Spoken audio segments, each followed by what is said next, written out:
Voltamos a apresentar Revista Justiça. E estamos de volta com Revista Justiça e você pode acompanhar a partir desse momento no YouTube da Rádio Justiça imagens ao vivo aqui do nosso estúdio. E pode participar pelo WhatsApp 619-9975-8140, 10 horas e 2 minutos. Revista Justiça. Debate. O relator da reforma tributária no Senado apresentou na última quarta-feira, dia 25, a primeira versão do parecer da PEC para apreciação da Comissão de Constituição e Justiça, a CCJ da Casa ali do Senado. Existe uma expectativa que ela possa ser votada em plenário já neste mês de novembro. Vamos compreender, então, os principais pontos que está no parecer com os nossos convidados. Começa apresentando o especialista em orçamento público, mestrando em políticas públicas e desenvolvimento, Dalmo Palmeira. Dalmo, seja bem-vindo, bom dia.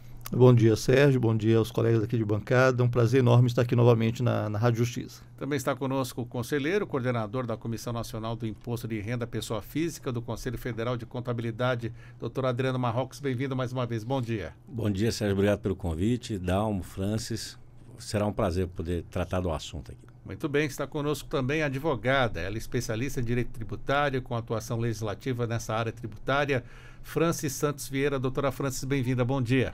Bom dia, Sérgio, um prazer estar aqui contigo, conhecê-lo pessoalmente. Espero poder contribuir com esse diálogo e esse debate de vocês. Essa reforma acho que é importante para o país e quero contribuir de alguma forma.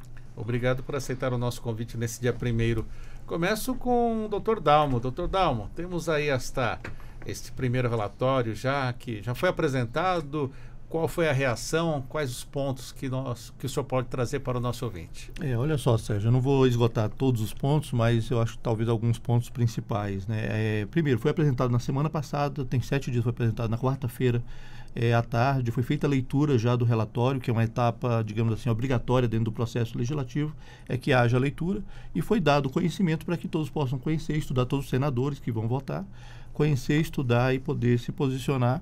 A ideia é que na semana que vem, né, a partir do dia 7, que é terça-feira, 7, 8 e 9, haja um esforço concentrado apenas nesse assunto no Senado, para discutir na CCJ ao longo de todo o dia 7, começando de 9 da manhã, a previsão é ir até a noite, em discussões, para dar palavra para todos os senadores, e aí entre quarta-feira votar na CCJ e quinta-feira, dia 9, votar no plenário do Senado Federal. Esse é o cronograma do relator.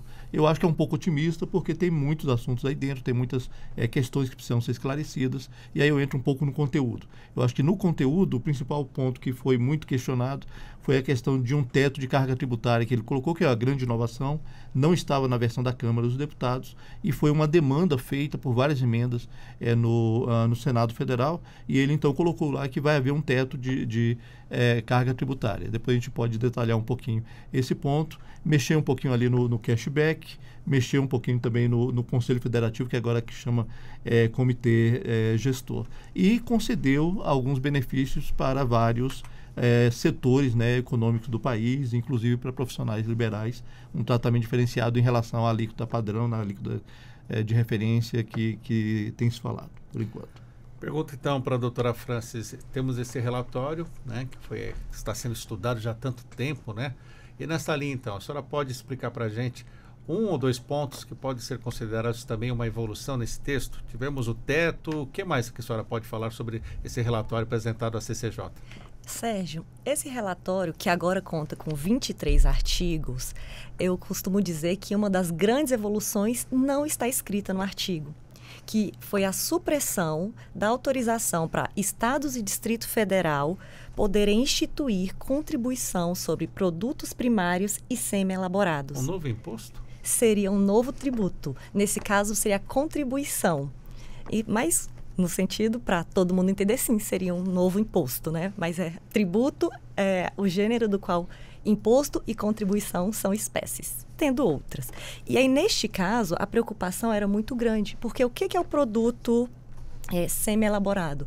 Um componente para computador e, principalmente, produto, o grão entraria. Então, a supressão dessa possibilidade diante de uma abrangência foi considerada um grande avanço. E o contador, como fica nessa história? Rapaz, Sérgio, eu conversava até com o Dalmo numa entrevista que nós demos em palestra, porque a ideia era pegar 5 tributos e transformar em 1. Sim. Aí depois de 1 para 2.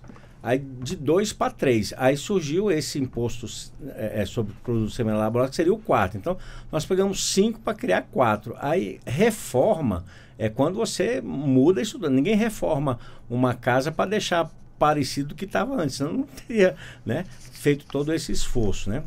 Então, assim, nesse ponto, nós começamos a avançar, retirando essa possibilidade, mas outros pontos ainda nos preocupam, porque tem um prazo aí para estados e municípios administrarem as alíquotas, porque vem uma decisão nesse projeto que é a proibição de majorar a alíquota, e que é o que está acontecendo agora. Então eles estão correndo antes que vote, que é para poder aumentar. O ICMS era de alguns produtos que era 25, caiu para 17, já voltou para 18 e já estão voltando para 25 em alguns estados. Então, se a gente demorar a votar muito essa questão, a gente vai ter um outro período de adaptação com mais sofrimento do que o que a gente está prevendo. Então, você está explicando que o ICMS está subindo, porque os estados e as prefeituras também, né, estão preocupadas com a reforma tributária, que isso pode, nivelar por baixo. Afetar a arrecadação deles, até porque interessa para prefeitos, porque o ICMS, assim como a maior parte dos impostos, ele é repartido. Então, uma parte do ICMS fica para o Estado e outra vai para os municípios. Então, eles também têm interesse na majoração da alíquota, porque eles estão prevendo o seguinte: olha, nós vamos arrecadar menos do que nós arrecadávamos. Então, essa é uma preocupação de governadores e prefeitos, e esse período nós estamos muito preocupados, sofrendo com a alteração dessas alíquotas. Pois é, temos essa preocupação, doutor Dalmo. E como o senhor analisa também esse avanço do aumento do ICMS para tentar compensar alguma perda? Esse é um ponto importante em qualquer grande reforma que se faça no país. É como as pessoas reagem à expectativa do que vai acontecer. Então, no caso, como está todo... E tem vários setores. Está falando de um caso específico que é os entes que administram tributos. Mas tem outros casos que são decisões de privados também em relação a isso. Mas eu queria comentar esse ponto primeiro. Como a PEC ela traz uma série digamos assim, de regras em relação ao imposto atual, e como vai haver uma transição de 10 anos sobrevivendo os impostos atuais e os impostos novos, tanto os governadores e os prefeitos estão se posicionando dentro do que eles estão percebendo que vai acontecer na PEC e criando ou aumentando a alíquota, como é o caso do ICMS, ou até mesmo trabalhando questões de guerra fiscal enquanto está na transição. Porque um dos objetivos da PEC 45 é acabar com a guerra fiscal colocando a legislação única. Só que isso só vai acontecer daqui a 10 anos, de forma integral. Você tem um período aí de transição onde os dois sistemas convivem. Então, tem analistas que advertem que nesse período pode ser que a guerra fiscal piore e não melhore. Ou seja, vai publicar hoje, hipoteticamente, publica hoje a PEC 45, durante 10 anos a guerra fiscal vai continuar existindo e é possível que ela aumente exatamente para atrair os investimentos, porque sabe que em 10 anos não vai ter mais a possibilidade de fazer. Então tem alguns efeitos colaterais aí que eu acho que não foi bem discutido ao longo do processo e que a gente está percebendo agora. Eu vou te dar um outro exemplo que afeta a vida particular, especialmente quem tem um patrimônio um pouco mais elevado. Tem muitas pessoas que já estão indo a cartório e fazendo o processo sucessório do seu patrimônio para seus filhos, considerando as regras que estão aqui, que fala da progressividade do imposto sobre herança, que é o ITCMD. Então tem pessoas que estão dizendo, deixa eu reorganizar meu patrimônio para quando entrar essa PEC eu não ter que pagar esse novo tributo mais onerado como está. Então tem uma série de decisões que estão sendo tomadas só na expectativa da aprovação da PEC. Isso é algo muito importante e infelizmente não fez parte do debate. A gente está criando aí algumas situações artificiais por conta disso. O senhor está orientando as pessoas a fazerem essa antecipação aí do planejamento sucessório? O Dalmo tocou no assunto, o que vem aparecendo de pessoas interessadas em hold patrimonial como forma de blindar não só o efeito da tributação, mas já definindo sucessão, porque uma coisa é você ter um rol de imóveis, veículos e ter que repartir com os herdeiros e, obviamente, isso não se escapa de forma muito fácil, né? Depende de escritura. Quando você tem uma hold, você tem cotas de uma empresa. Então, enquanto cota, você pode comercializar, você pode transferir sem o efeito dos impostos. Então, inclusive por valor original. Então, o valor histórico. Então, você não gera ganho de capital nessas operações. muitas pessoas que têm patrimônio e não têm um único herdeiro, porque aí é questão só de sucessão automática, mas tem vários filhos, etc. Então estão buscando a holding familiar, o holding patrimonial, como uma forma de proteger, salvaguardar. Todas as pessoas que têm patrimônio e os empresários estão acompanhando os impactos dessas alterações da reforma, porque deixando muitos preocupados. Pois não. Tem um tema, inclusive, que o Dalmo tocou, é essa transição de 10 anos. A gente ouve no Senado que tem pessoas que acreditam que durante esses 10 anos ainda haverá muitas mudanças legislativas. Então, tem gente que, de fato, não acredita que a PEC vai ser uma PEC que vai pegar da forma como ela está. Exatamente por isso. Como tem ocorrido agora, em alguns estados, essa guerra fiscal para aproveitar a arrecadação no período de transição, tem pessoas apostando, e é isso a gente ouve nos corredores do Senado, né, Dalmo? Tem pessoas que acreditam que a PEC será novamente modificada no período de transição. É aquela coisa, tem lei que pega e lei que não pega. Estão apostando que essa é uma lei que não pega e que vai ser modificada constantemente. E temos aí uma insegurança jurídica. Eu dou um exemplo, inclusive, dessa situação que a França está colocando aqui. A questão do teto de gasto. O teto de gasto foi desenhado para valer durante 20 anos, não durou 6 anos. Já temos um novo arcabouço fiscal. Ele previa que em 10 anos pudesse haver uma discussão para mudar regras. Nem sequer chegou aos 10 anos para essa discussão acontecer. Então, realmente, a depender de qual impacto isso gera no dia a dia, pode ser que haja alterações, até porque já vai haver também um detalhamento pelas leis complementares. Então, a gente tem pelo menos 50 tópicos aí que mencionam leis complementares. Não são 50 leis, mas 50 tópicos que vai constar desse conjunto de leis, que devem ser umas 3 ou 4 leis complementares. Então, tem coisas ainda para acontecerem e uma certa insegurança jurídica, porque a gente tem uma certa dificuldade de adivinhar o que vai acontecer no futuro. Se a gente soubesse fazer isso bem, seria mais fácil. E essas alterações, né, já combinaram com a Câmara dos Deputados? Boa questão. Essa é uma dúvida, porque nós sabemos que o trâmite da PEC é peculiar, não é igual uma lei, ela não vai para a sanção do presidente. Então, essa proposta, ela volta para a Câmara.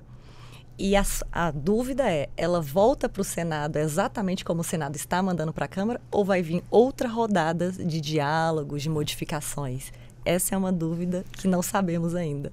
Em ano eleitoral de prefeito, principalmente envolvendo capitais, essa discussão vai estar em alta, né, sobre a questão tributária. E, obviamente, muitos parlamentares são candidatos nos seus estados às prefeituras de grandes cidades e das capitais. Então, vai ter muita gente querendo holofote nessa discussão. Então, eu vejo que ela vai entrar em pauta e deve haver mudança. Eles vão querer... Inclusive, quando eles criaram o comitê, o conselho gestor, eles criaram com uma ideia de certa autonomia. E essa autonomia acabou sendo modificada agora no Senado. Então, só aí já é um ponto para grande discussão, exatamente, porque teve muito embate na Câmara para criar o Conselho. Exatamente. Então, a repartição de estados com tantos representantes, as capitais com tantos representantes. Então, quando começa a mexer na autoridade desse grupo, ainda, né, Dalmo, que vai continuar com um caixa enorme para administrar, mas você começa a provocar o desejo de holofote, e aí cada um quer subir mais alto, quer fazer um bom discurso. Então, acho difícil passar do jeito que saiu do Senado. É verdade. Esse Conselho Federativo, né, agora virou um comitê gestor. Comitê gestor, deixa eu até anotar aqui. Pois não. E ele perdeu uma das suas principais funções, que era a de poder propor as leis complementares. Então, essa competência ficaria a cargo desse Conselho Federativo, agora adequadamente denominado de Comitê Gestor, registra-se com base na PEC 46, que também trata de reforma tributária, e ele agora não vai mais ter este poder legislativo. Ele poderia escrever uma lei e protocolar na Câmara como se parlamentar fosse. Igual a competência que o deputado federal e o senador da República têm, e o presidente da República em alguns casos. Exatamente. Só voltando um pouquinho na primeira questão que você colocou, Sérgio, sobre o retorno à Câmara, a PEC ela é um pouco diferente de projetos de lei. Né? Projetos de lei, para o nosso ouvinte, ele normalmente tem 3 etapas. Ele começa em uma casa, por exemplo, na Câmara, vai ao Senado, o Senado altera algumas coisas e volta para a Câmara dizer se concorda ou não com o que foi alterado. E aí encerra o processo, ou seja, a Câmara aceita ou não e vai ao Presidente da República. No caso da PEC, não tem a fase do Presidente da República e tem uma espécie de ping-pong. Enquanto não houver consenso na redação das 2 casas, fica no ping-pong até que se chegue a um consenso. E isso dá uma peculiaridade. Limite. Não tem limite. Ou seja, o referencial é o quê? Tem que haver consenso. Tem que ser uma mesma redação nas 2 casas. E isso aí gera uma questão que o Marrocos levanta muito bem, que é a questão do time, né? Porque a gente está falando de direito tributário, você não pode instituir o imposto no mesmo exercício que você votou. Então, para que valha, a PEC 45 valha para o exercício de 2024, ela tem que ser aprovada até o dia 22 de dezembro de 2023. Se ficar nesse ping-pong, houver muitos pontos que não haja concordância entre Câmara e Senado, há um risco realmente disso virar para 2024, com o risco também do orçamento de 2024 não ter os recursos que estão previstos aí. Então, você tem mais um problema, que é o orçamento desequilibrar em 2024, porque não tem esse recurso. Agora, a pergunta que você fez é a seguinte: existe consenso entre as 2 casas? Na verdade, a gente não percebe tanto isso. Eu vejo que os deputados estão um pouco mais silenciosos enquanto está na Câmara. Normalmente, até eles gostam de dar opinião, mas eu vejo que estão em silêncio. Teve um momento que o Eduardo Braga, que é relator no Senado, disse que ia conversar com o Aguinaldo Ribeiro, que foi o relator na Câmara, para ajustar os pontos para sair o mais próximo possível do que tinha saído da Câmara. Primeiro, o relatório traz muitas modificações, então já não vale, como o Adriano comentou, já não vale que é o mesmo texto, já tem muitas modificações, qualquer modificação retorna para a Câmara, e eu não lembro de ter havido essa conversa deles 2 terem se encontrado. Então, me parece que estão fazendo trabalhos separadamente. Então, esse aí é um ponto que eu alerto que talvez não haja essa coincidência. Um pequeno spoiler para o seu ouvinte, Sérgio. Uma ideia que está se falando é fazer uma publicação, uma promulgação fatiada, que é o quê? A parte que tem consenso, ou seja, a parte que não foi mexida no Senado, já caminhar para promulgação, né, e publicação da PEC, e a parte onde houve divergência, onde houve diferenças, divisão entre as 2 casas, essa parte voltaria para a Câmara, e aí então poderia haver esse ping-pong somente na parte que não é consensual. É algo que está se trabalhando. Por exemplo, a parte de CBS, se eu não me engano aqui, não houve nenhuma alteração no Senado. Então, o CBS está pacífico, poderia ir à promulgação dentro dessa tese de fazer CBS, a promulgação. O que é mesmo? A contribuição de bens e serviços, que é a parte federal, né? A parte federal do IVA chama CBS, a parte estadual municipal é o IBS, que é o Imposto sobre Bens e Serviços. Pois não. Só mais uma coisinha. A Francis comentou bem sobre a questão da iniciativa, né, de apresentação de lei pelo comitê, mas tem também o controle externo dos tribunais de contas, né? Que esse também foi algo assim que me chamou a atenção. Quando eu li a primeira vez, eu olhei assim, poxa, mas eles hoje não participam dessa questão de arrecadação, né? Mas o Tribunal de Contas tem profissionais de altíssima competência profissional, são bem preparados. Não creio que eles terão dificuldade de se organizar para acompanhar a questão de arrecadação tributária. Mas foi muito interessante eles agora terem sido incluídos, porque o presidente ou o superintendente, não sei qual vai ser o cargo de quem vai coordenar o comitê, terá que dar satisfação a mais 27. Então, no mínimo. 29, na verdade. E ainda tem os municipais, né? Tem 2 municipais, Tem 2 São municipais. Paulo e Rio, então são 29. Então, assim, vai ter que dar satisfação para o Senado, para a Câmara e para mais 29 presidentes de tribunal, que são presidentes que, na grande maioria, já foram parlamentares, mas que se desvinculam com o tempo dessa base eleitoral, dessa base partidária. Então, são 29 pessoas que pensam diferente dos outros presidente da Câmara e presidente do Senado, que podem convocar para prestar esclarecimento numa CCJ, numa comissão. Então, assim, imagina, além dos 500 e dos 80, agora tem mais 29. Então, é mais gente, só que os 29 são essencialmente técnicos. Isso, exatamente. Então, eu espero que realmente o presidente do comitê tenha condições de atender essa demanda, porque em cima dos 29 terão prefeitos e governador cobrando. Isso, exatamente. Então, o embate ficou assim, bom, Essa foi uma mexida também que eu achei interessante. Esse é um ponto, Sérgio, se me permitir, esse é um ponto muito interessante que a gente vai ter que olhar com lupa mais à frente. Porque quando inclui esses 29 novos atores, que são os tribunais de conta, é uma coisa que a gente tem que lembrar, e é uma coisa que me surpreendeu quando eu comecei a lidar um pouco com tribunais de conta, que eu achava que todos julgavam igual as mesmas questões.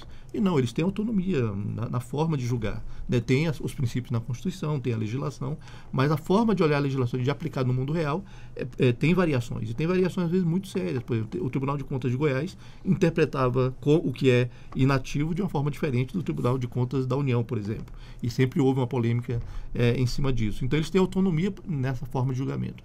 Quando você coloca um único ente, né, que é o conselho, agora comitê gestor, é subordinado a ser fiscalizado por 29 entes diferentes, que de repente podem usar critérios diferentes, isso vai ser difícil de manejar no dia a dia. Vai precisar de um presidente muito hábil e com uma equipe muito boa para fazer isso. Mas lembrando que eu acho que compensa o cargo. Né? São 800 bilhões de reais que ele vai administrar todo ano. Eu acho que muita gente vai querer esse emprego. Né? O que eu sinto aqui são muitas incertezas, mas temos algo positivo dessa reforma, doutora Francis?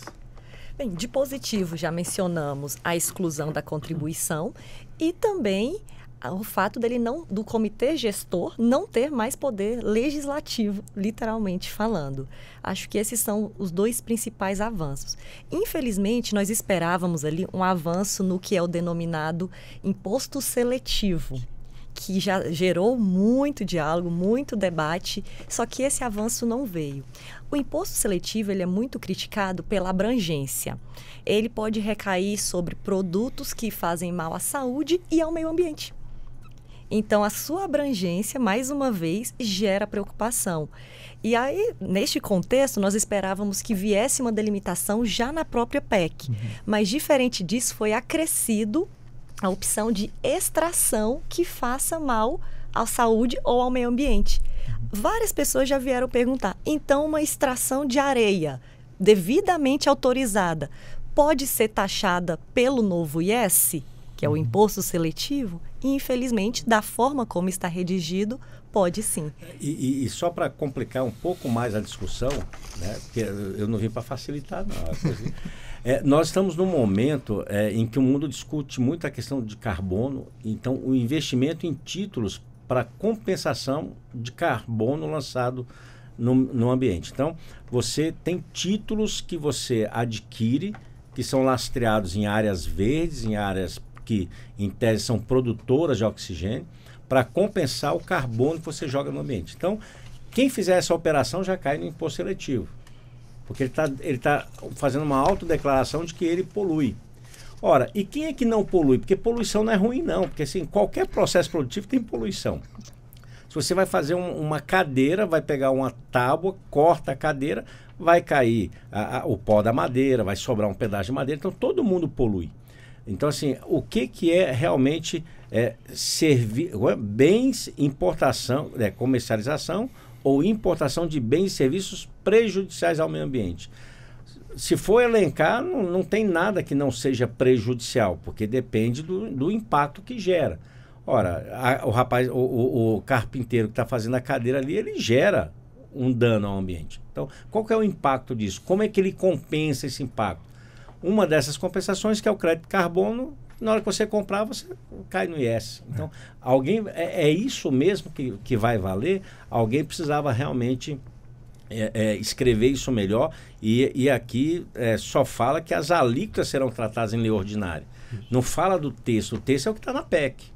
Então, nós precisamos definir, algum senador na CCJ precisa apresentar, olha, vamos reescrever isso aqui precisa ser melhor trabalhado, precisa ser melhor avaliado, porque antes a gente estava só no cigarro e na bebida. Aí eu lancei aqui nesse programa, e depois o Dalmo confirmou que um senador apresentou o projeto retirando o vinho da lista, né? Mas nós precisamos detalhar essas questões, né? Isso aqui realmente ficou amplo, isso aqui não faz muito sentido, não. É um texto vago. Eu acho que o grande problema do imposto seletivo é a questão de que ele não tem parâmetros, né? Ele tem um imposto seletivo, e ele vai recair sobre tudo que prejudica o meio ambiente, saúde humana, e agora sobre a extração mineral de forma geral. Então, isso é muito amplo. Quer dizer, eu posso ter uma alíquota de 500%? Pode. Não tem limite nesse texto. Então, eu acho que precisava ter alguns princípios, pelo menos, dentro desse texto na Constituição. Primeiro, qual é a extensão dessa tributação? Ela pode ser... aliás, tem um princípio tributário que é não confisco. Você não pode tributar 100% do valor de um bem, porque você está, na verdade, confiscando. Pelo menos tem essa proteção em outro dispositivo. Mas dizer, por exemplo, um princípio que eu acho que seria fundamental para se discutir no imposto seletivo, que o imposto, a alíquota, tem que ser proporcional ao dano que se causa.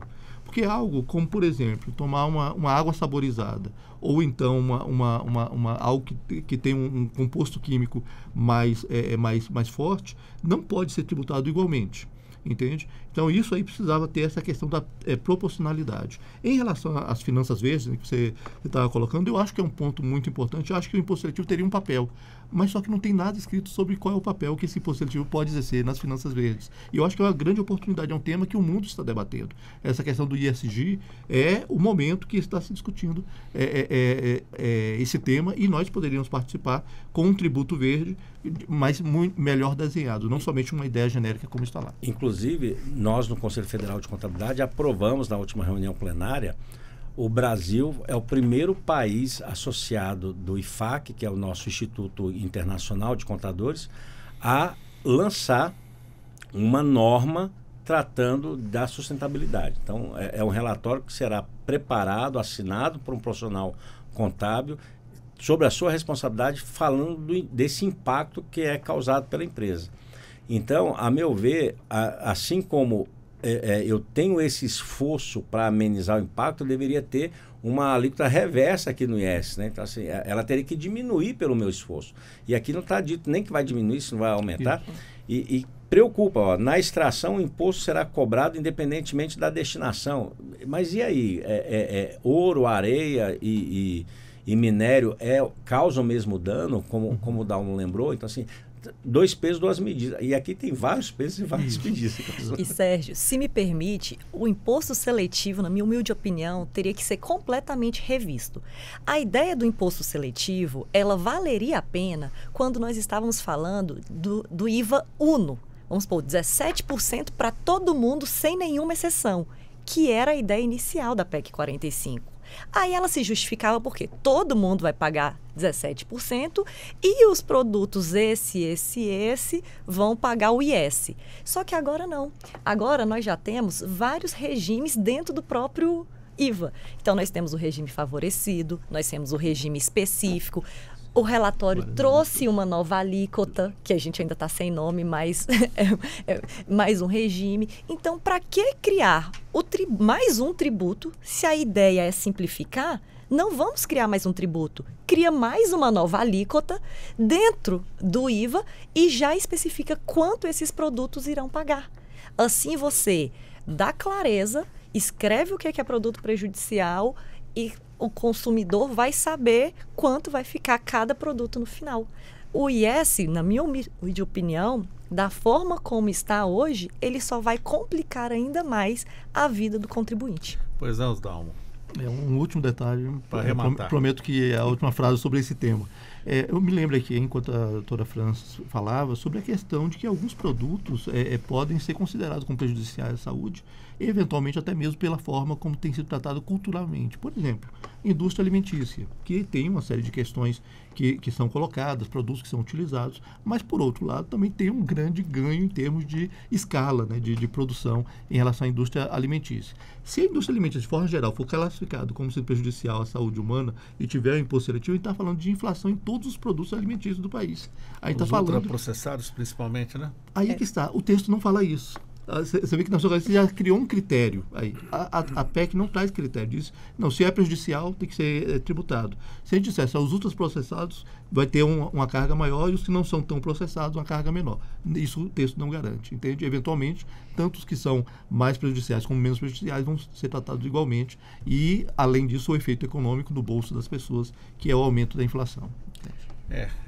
Percebemos aqui, a conversa vem há muito tempo, há muitos anos, mas faltam os detalhes, falta colocar isso no papel. Seria isso, doutor Adriano? E são muitos detalhes, porque nós já tivemos uma abordagem que o imposto seria para cigarro e bebida. Aí estava todo mundo, então é coisa que faz mal. Mas como o Dalmo lembrou, então, assim, você compra um produto processado, um presunto que seja, e aí ele vai ter uma sobretaxação, aí o queijo não vai ter, então assim, aí vem a turma da mortadela, não vai ter outro, então salsicha. Se você for relacionar todos esses produtos, por isso que alguém escreveu lá, faz mal à saúde, sim, mas afeta a saúde como? Em qual nível? Né? Então, assim, eu sei que vocês são mais jovens, tá? Mas na nossa época, assim, você tinha um quitute na latinha, né? Você ia abrindo a latinha, tinha um negocinho assim, aquilo fazia um mal danado, feijoada em lata. Tá? Então, assim, a gente sabe que hoje aquilo fazia muito mal. O que a gente vai relacionar hoje para aplicar esse imposto, né? Ninguém fala disso. Então, assim, eu acho que a melhor solução para o IS hoje era voltar só ao contexto de cigarro e bebida e colocar isso para outra discussão, senão não anda. Porque do jeito que está aqui, vai alcançar todo mundo. Né? Quem vai escapar? O leite em caixinha e o leite em saquinho, que eu nem sei se existe, mas assim, o leite em caixinha vai ter que ser sobretaxado, porque a durabilidade dele é bem maior. Se ele dura muito mais que o outro, não é porque está na caixa. Né? Assim, ele tem algum produto ali que permite isso. Então, né? E Sérgio, só para arrematar e fazer jus, né, aos nossos ouvintes, virá sim, né, uma lei complementar para tratar desse assunto. O problema é quando isso acontecerá e vai ficar essa discussão. Isso é prejudicial? Isso não é prejudicial? Enrolando e prejudicando a vida de todos os empresários no país e, consequentemente, do consumidor. E o que temos, então, nesta parte boa, né? Como você falou, Dalmo, que pode ser já promulgado rapidamente. O que temos de consenso aí? A parte que me parece mais consensual é exatamente a tributação não federal. É a parte boa, vou até refazer. O que já temos de consenso que pode ser aprovado? Exatamente, que não tem gerado tanta polêmica. É a questão do CBS, que é a união do PIS, COFINS e do IPI. Isso aí, esses três impostos foram agregados em um só, que é o CBS, é de arrecadação federal, não tem a discussão sobre o Conselho Federativo, ele é uma administração do governo federal, e até onde eu percebo, existe um pequeno aumento de carga tributária aí também, porque ele deve ficar na casa dos 9%, contra o que é hoje, que seria alguma coisa, aliás, 11% contra hoje, que seria 8% e pouco, somando os três tributos, né, para quem está nas as atividades industriais. Então tem uma pequena carga, mas uma carga que todo mundo parece que absorveu e disse, não, isso aí está tranquilo para o que é o objetivo. Agora, isso aí então é uma parte que está consensuada. Todo o restante daí para baixo, que é a parte de estados e de municípios, que inclusive eu vou retomar um tema que eu tratei aqui alguns meses atrás com o seu público, que é o seguinte, a questão de que a junção de tributos estaduais e municipais está gerando um aumento de carga para alguns setores, como, por exemplo, o setor de serviços. Então, por exemplo, a educação, que tem uma alíquota diferenciada, vai ter um aumento de carga, mesmo com a alíquota diferenciada.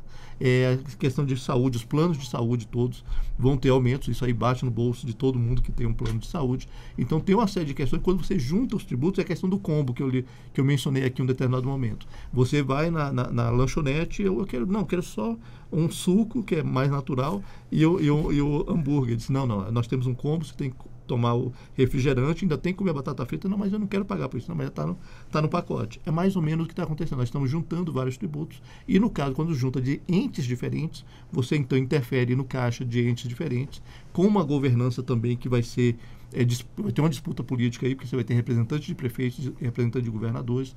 Então, essa parte que é a parte mais polêmica, é que eu comentei que talvez ela não haja consenso e tenha que voltar para a Câmara, não sei se ela sozinha ou promulgando separadamente, ou de repente o pacote inteiro deve voltar. Temos o que mais de consenso? Eu, de verdade, neste momento eu não lembro outros pontos de consenso, né? Mas se eu lembrar, eu comento aqui. Acredito que seja só esse. Só isso mesmo? Só o CBS.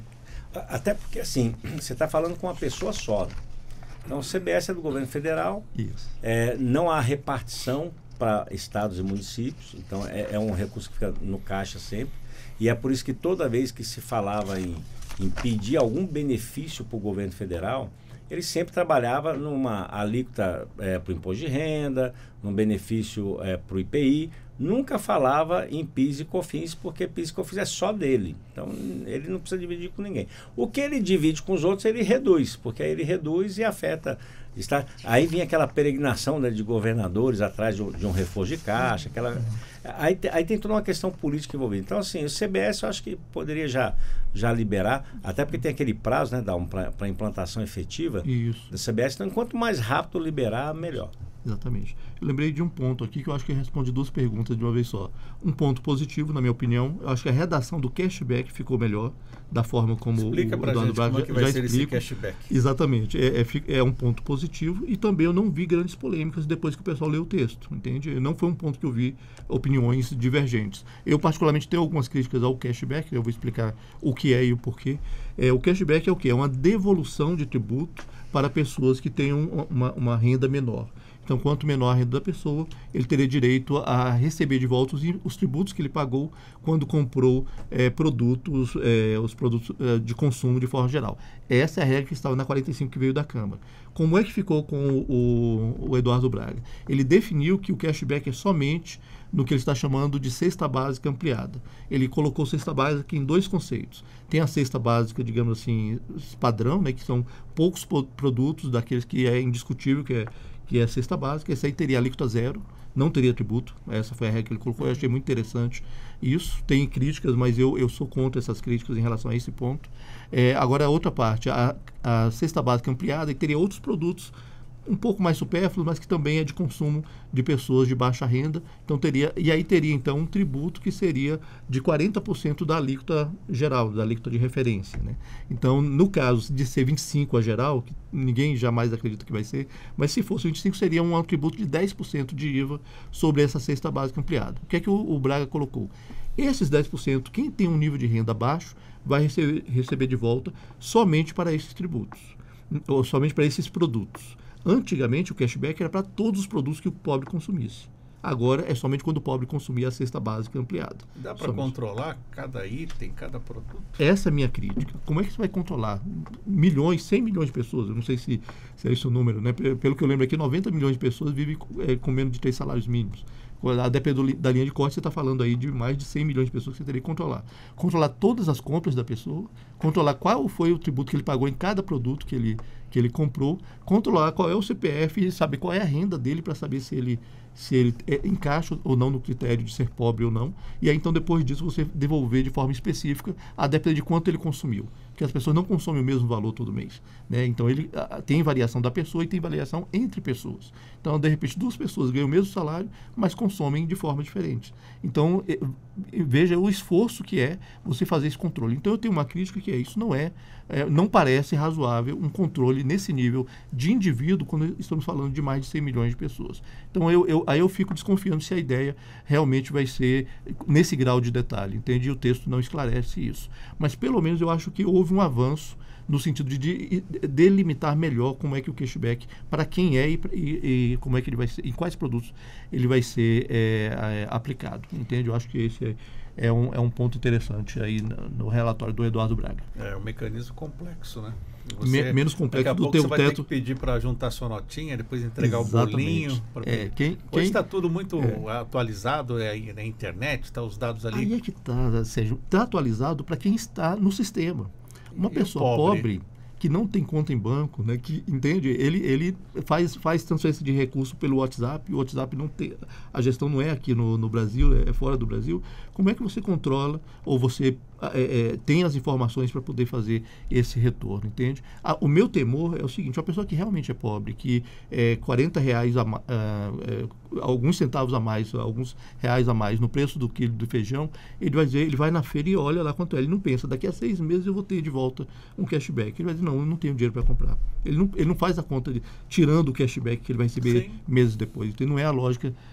Cashback é para quem tem fluxo de caixa, é para quem tem capital de giro, entende? Sérgio, e eu me preocupo muito como a pessoa física vai chegar a esse conhecimento para ela saber que ela tem que colocar o CPF dela, que ela tem que pedir esse reembolso.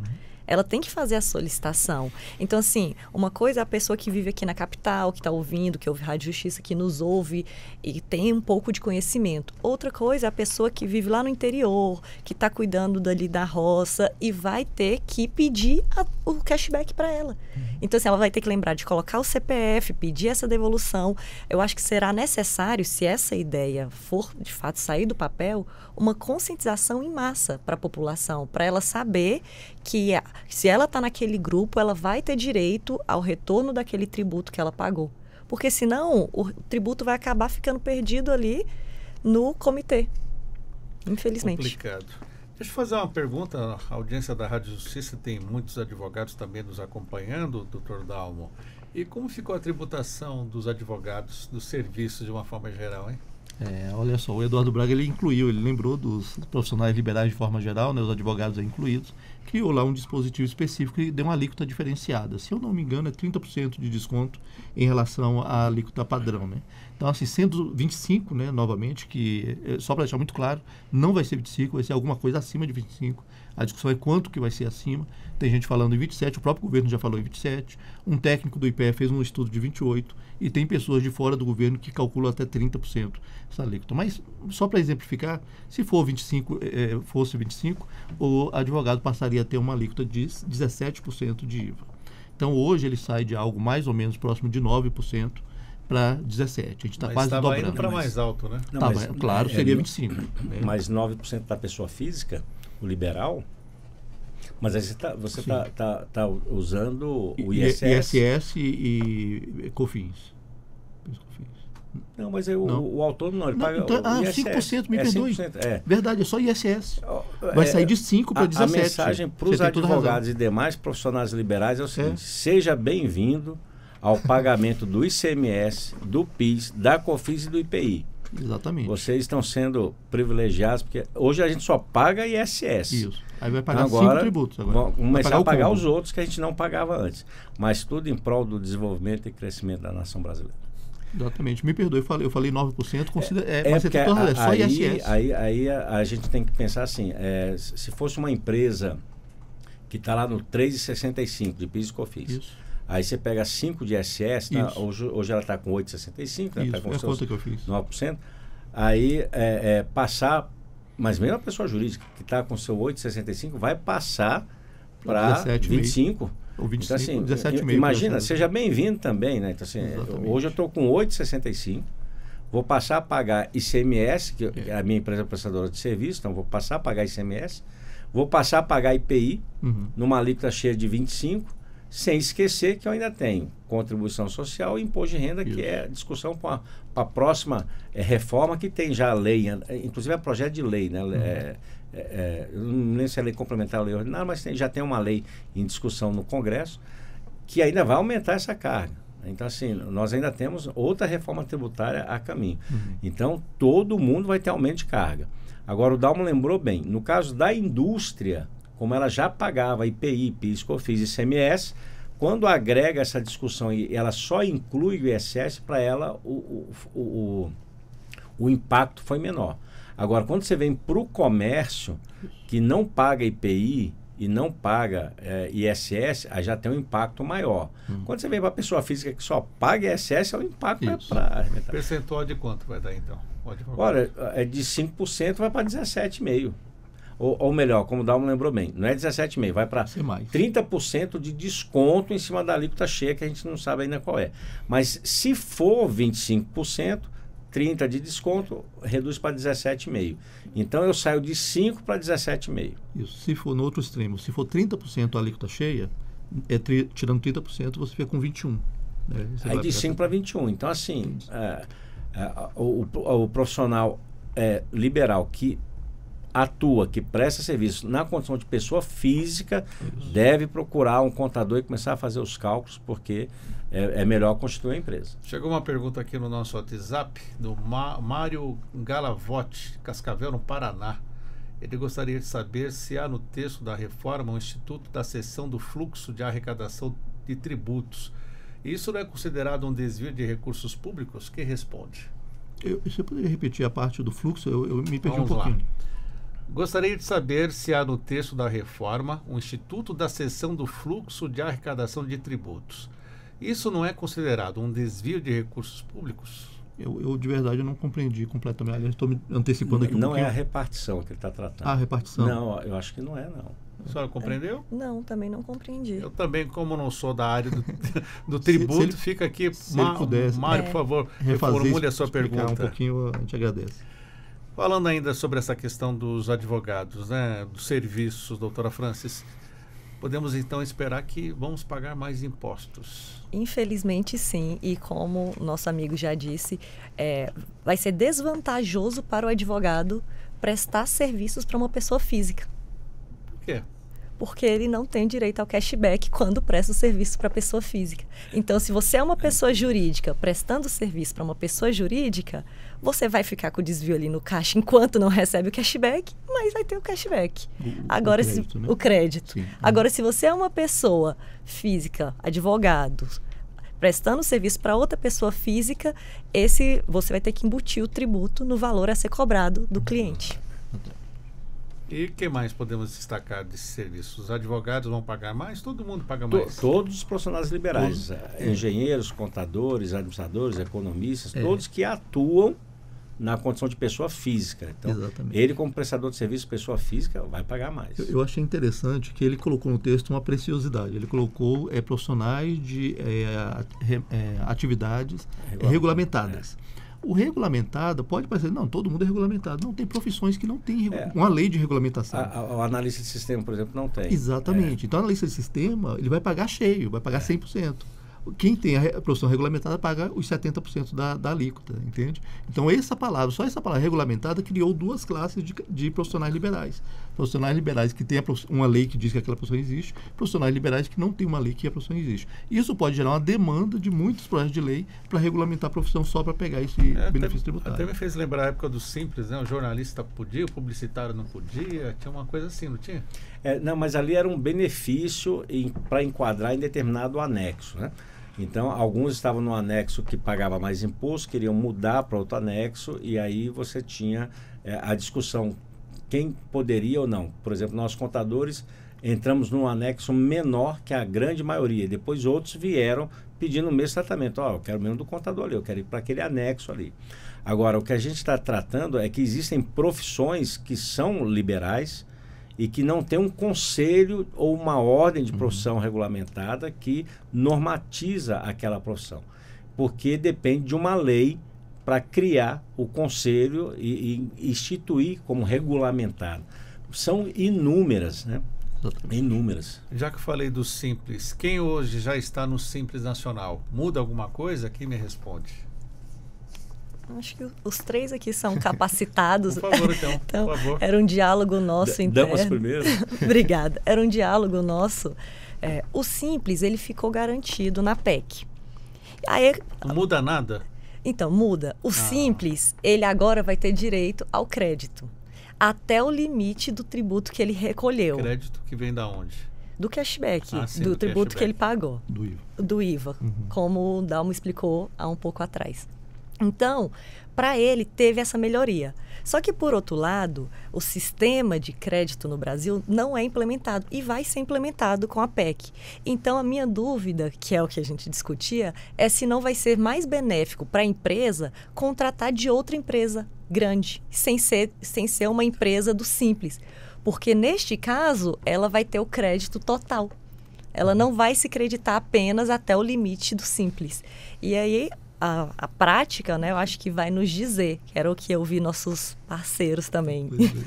Na verdade, hoje nós já passamos por isso. Então, quando uma empresa, e aí eu tenho um caso bem próximo, que na família nós temos uma empresa que é optante do Simples e produz tempero, quando ele vai vender para um supermercado, o supermercado já pergunta logo, você é optante do Simples? Porque ele precisa ter um preço muito baixo para compensar para o supermercado comprar de um optante do Simples que não gera crédito para ele. Se ele comprar de uma empresa que está fora do Simples, vai gerar um crédito para ele, ele reduz o imposto dele. ainda que o preço seja maior. Então, hoje, a gente já vive dessa conta. Olha, eu vou pagar mais, mas eu vou ter um crédito, ou eu pago menos sem ter crédito? Aonde que afeta melhor, impacta melhor as finanças do supermercado? Eu vou comprar de quem? Então, vai melhorar porque vai gerar um crédito. Ainda que seja limitado lá a 4%, 6%, depende do anexo que ele está, mas já vai gerar um crédito. Então, vai haver uma melhoria nessa concorrência.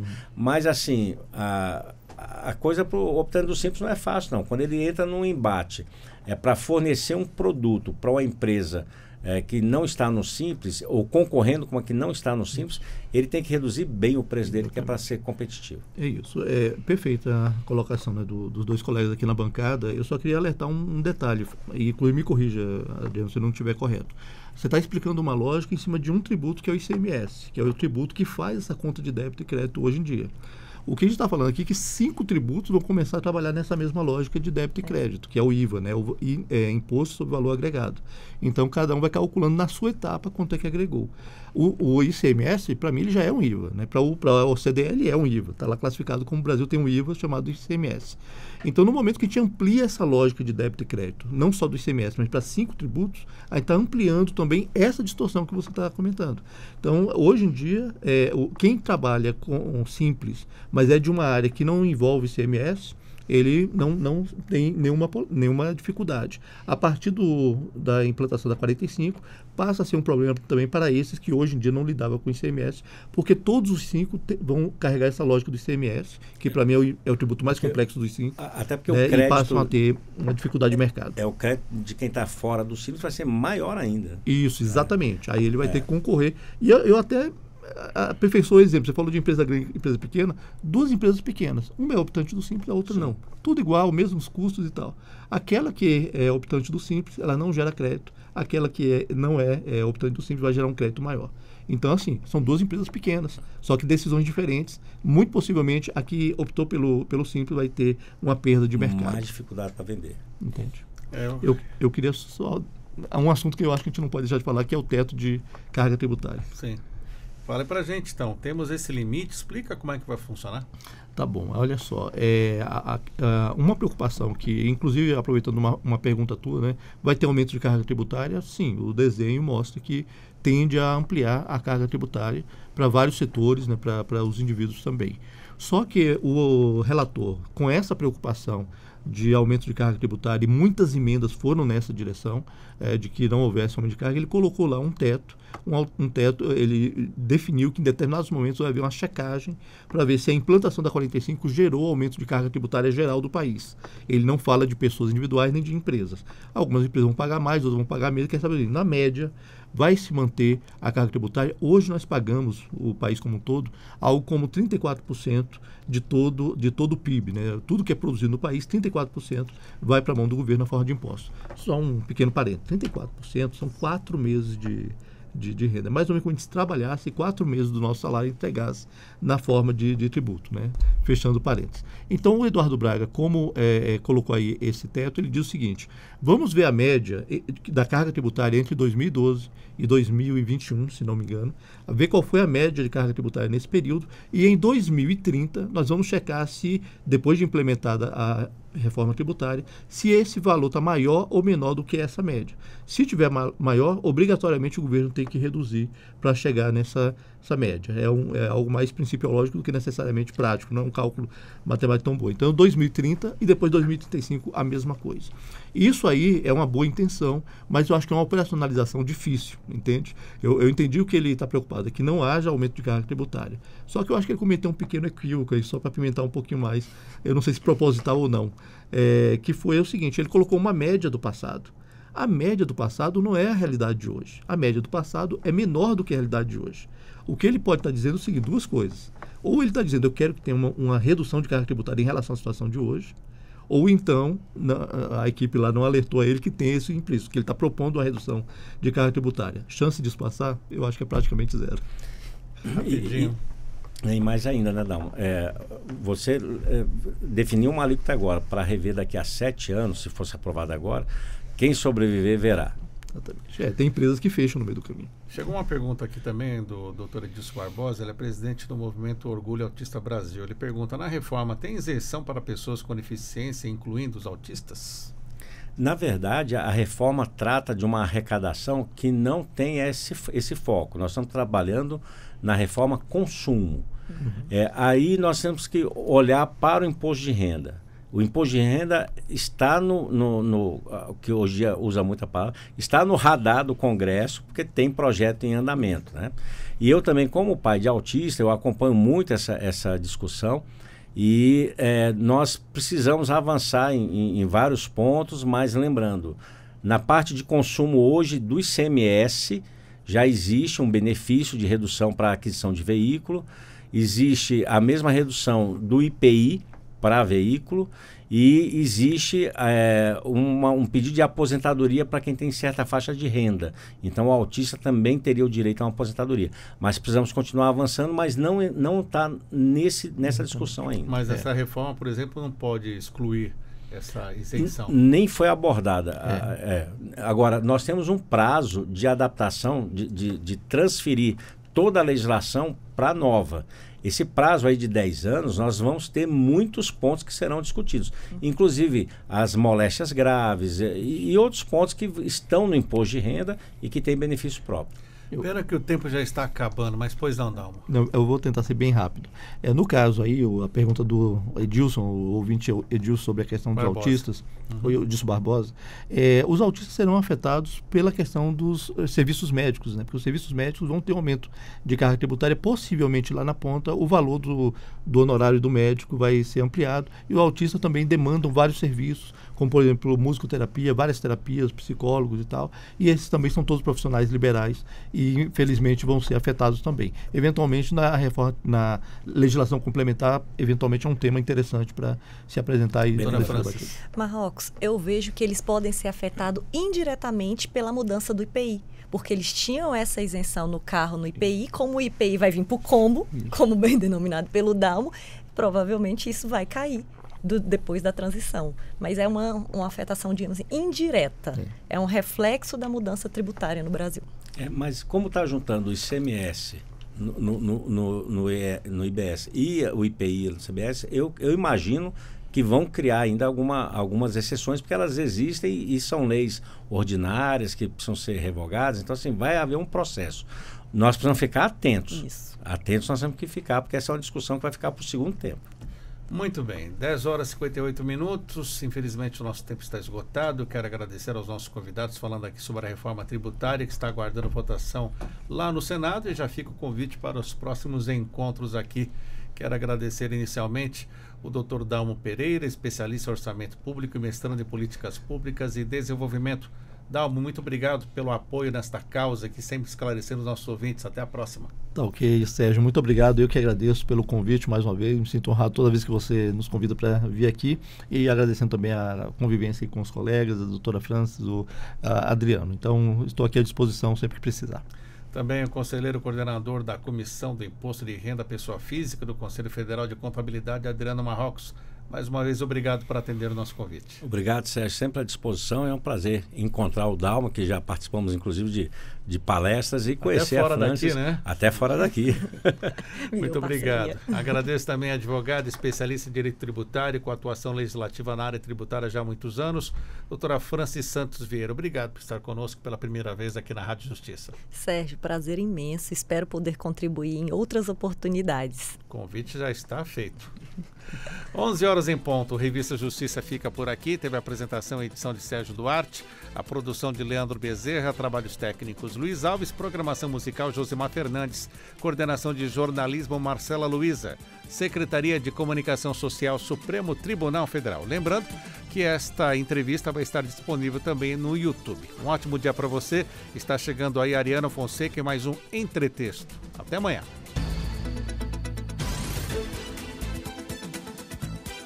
A Rádio Justiça apresentou Revista Justiça.